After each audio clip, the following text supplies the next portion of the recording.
Hello, how are you? I'm good. How are you? Good. I'm Simmer Malik. What's your name? I'm Sophia. Nice to meet you. So today I'm conducting an interview for a class called Communication Counseling Skills. So I have a consent form over here, and I was wondering if we could just go through it, Of course. if that would be okay. So I'm in the course called FRHD 3400 at the University of Guelph. So I'm conducting this interview. So there's three things I'll go over: confidentiality, audio and videotaping, and boundaries. So for confidentiality, as a student, I can't offer any form of legal confidentiality. However, anything you say to me in the practice session will remain confidential, except for important exceptions that must be reported as required by state law. So even as a student, I must report a serious issue of harm to you or indications of child abuse or neglect that may arise, or any special conditions as required by our state. So next on to audio and or videotaping. So as you can see, I'll be recording this session for personal listening and learning. If you're uncomfortable at any time, just let me know and we can turn it off. However, the tape might be shared with my professor, Dr. Gabrielle Pitt, and also my teaching assistant, Samantha O'Leary. It could also be shared with students in my class, but that is more unlikely. And you'll find that recording doesn't affect our practice sessions, so as long as you and I are comfortable, it'll be okay. And without additional permission, recordings or written transcripts are destroyed at the end of the course. Is that okay? Yep. Okay, and lastly, so boundaries of competence. I'm inexperienced in interviewing, so I can't do any formal counseling for you. So this practice session helps me learn some different interview skills, and I require feedback from you about my performance, about what you find helpful throughout the interview, and I may give you a form that asks you to evaluate how helpful I was. Okay. Okay, so You can just sign sign there. that. okay, there you go. Okay, and so February 6th. Alright, so without further ado, we'll get started. So, what brings you here today? My school stress is the stress I'm getting from school is very large. I don't know. I'm just feeling really stressed about school. Okay, Yeah. so academic stress is a Yeah, that's my main factor issue right now. Okay. Yeah. That's understandable. So what year are you in? I'm in third year. Third year, okay. Yeah. And what program? Applied Human Nutrition. Okay, how are you liking that? I actually really enjoy it. The courses I'm taking this year are really related to like what I want to do in the future, and Okay, it's just really interesting to learn about it. that's good. And what are you kind of thinking about for the future? So my goal is to become like a registered dietitian. Oh, nice. So with that, I have to go through like school, and then I have to go through an internship, and then write the exam, obviously, to become Okay. one. Yeah. So there's further schooling you'll have to do after your undergraduate degree. Okay, that's not bad. So how's your course load so far this semester? In terms of courses, I have 4 courses. It's a full credit course, Okay. and then so that's called clinical nutrition. Okay.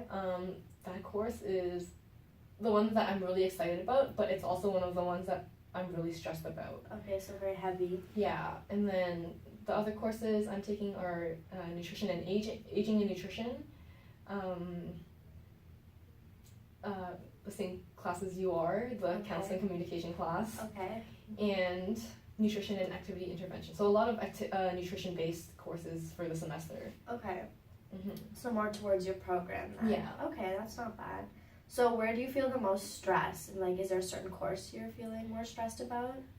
It's usually clinical nutrition that I'm really stressed about, because Okay. there's just so much information that's being thrown at me at the same time. Yeah. There's also it's also an 8:30 class, so it's Oh. really difficult for me to get up That's in not the fun. morning. Yeah. And And how many times a week do you have this class? I have it 2 times a week, but I also have a lab Oh, that's also an okay. 8:30 lab. So Oh, wow. I'm waking up I have an 8:30 class, you could say, Tuesdays to Thursdays. Okay. Yeah. So your days are long then? Basically, yes. Okay. So do you, how do you usually deal with stress at home? I kind of just take a break and not do Okay. anything and go on Netflix.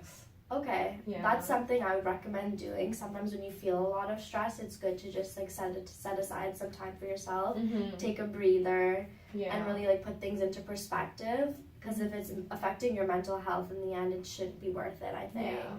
You should just take a step back, take a breather, and then like pick yourself back up and try again because you'll have the right mindset. But that's a good plan. So you must have like a good support system, I'm guessing. Yeah, my friends, like my housemates are really nice. The friends that I hang out with for that are in my program, Yeah. they really support me. Like they help me with what I need help with. It's kind of ongoing, like back and forth. So I help them and they help me, kind of thing.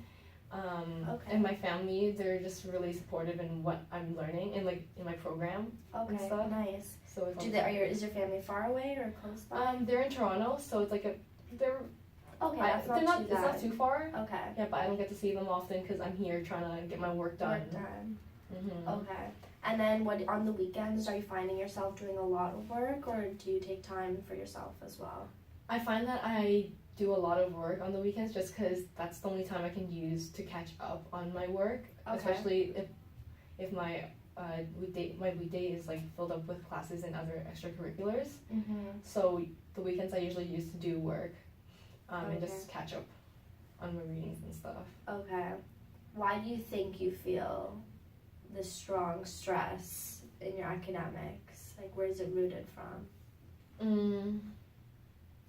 I don't know. That's a really hard question to answer, but I feel like my stress is rooted from me trying, like, the way I study is by writing out my notes. Yeah. And because I have midterms, like three midterms coming at me all at once. Yeah. I'm trying to get all my notes written in time so I can review them, and it's just so much work for me, and it's a lot of work. I can't deal with it. Like, it's just so hard to like manage everything. Like, time management is the biggest issue, I would say. Yeah, I agree. Yeah. Time management is hard. It's mainly finding a balance. Mm-hmm. So if you can find that balance and even just take maybe an hour out of your day to do like a little extra work, so then maybe for the day after you can do a little bit less and spend more time doing an activity that you like. So what's something like you like to do outside of your academics, like an activity? I'm part of the Dragon Boat Club at the school, so I really enjoy that. That's good. Yeah. So like being a part of a team. That's also good exercise. It's a stress reliever. That's nice. Good for you. It's good to keep up with things like outside of your academics as well, to take your mind off of it. So that's good. But then again, it's also finding the balance and time for that. That's what I find really hard. Yeah. Yeah. That makes sense. Like, I have to balance between cooking food at home to save money, right? Right. And then there's schoolwork, and then there's physical activity, like exercising and stuff. Yeah. And then there's also other extracurriculars like volunteering. So it's just really difficult. Like, it's hard. I feel like sometimes in the world there's not enough time to do everything. For sure. So I'm just trying to work on that right now. It's okay. You're doing great, and you're part of a lot of the other things other than your academics, and you have a good support system. So hopefully, if you put that into perspective, that you are actually getting a balance. And I'm sure you're doing well in your academics. So you're doing well. Just remember that. And what else? Did you have any other concerns regarding your academic stress? Not really, I think. Like, is it influencing anything else, like, of your daily life? Like, are you noticing it stressing you out in other ways? I noticed that, like, sometimes I don't have enough time for friends. Okay. I know I say that, like, they help me here and there, and I help them here and there as well. But I feel like when I'm focused on work, I don't have time for them. Yeah. And I feel really bad because they're here for me when I need help. Right. You shouldn't feel bad, though, because you are prioritizing school, but at the same time, it's good to have that balance, again, for your friends if they're there for you. To maybe even set aside, like, 5 minutes for them, or just, like, check up on them with a text or something. Yeah. But that's good. I'm sure, like, within the next few weeks, like, if you work on maybe some time management skills, then I think that's the main thing with academic stress. Because if you find the balance, then you have time for everything. That's true. But other than that, thank you for participating in this interview for my class. I really appreciate you being here. Thank you for all the advice you've given me. It's really helpful. No problem, anytime. It's really good. That was good.